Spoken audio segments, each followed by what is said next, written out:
the impression that there are the commons in terms of things that are very difficult to enclose just kind of naturally, like air, water, land, although people are always trying to go through that process. I think capitalism itself is always trying to find new things to enclose and bring a part of its markets.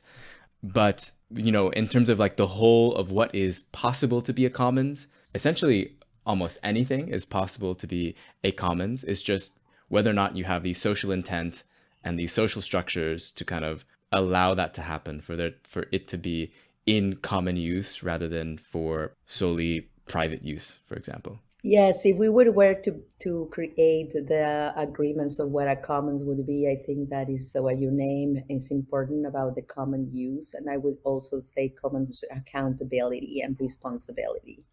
Like there could not be any commons without the absolute accountability for it. Like the back to the indigenous. That's why for them it was a commons. It was not about ownership. It was about custodianship. It was about cultivating the relationship among all those species. Like the interdependence of it, and really being protective of it, being a good steward of it. So we don't own a commons, we steward a commons. I think that's also part of the shift in between our perspective of ownership of mine versus the perspective of ours.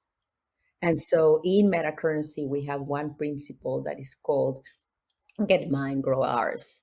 And so we say it's perfectly good to think about getting yours, get your your needs met in all levels, not only safety, security level, like basic needs, but also in terms of self-actualization, education, health, love.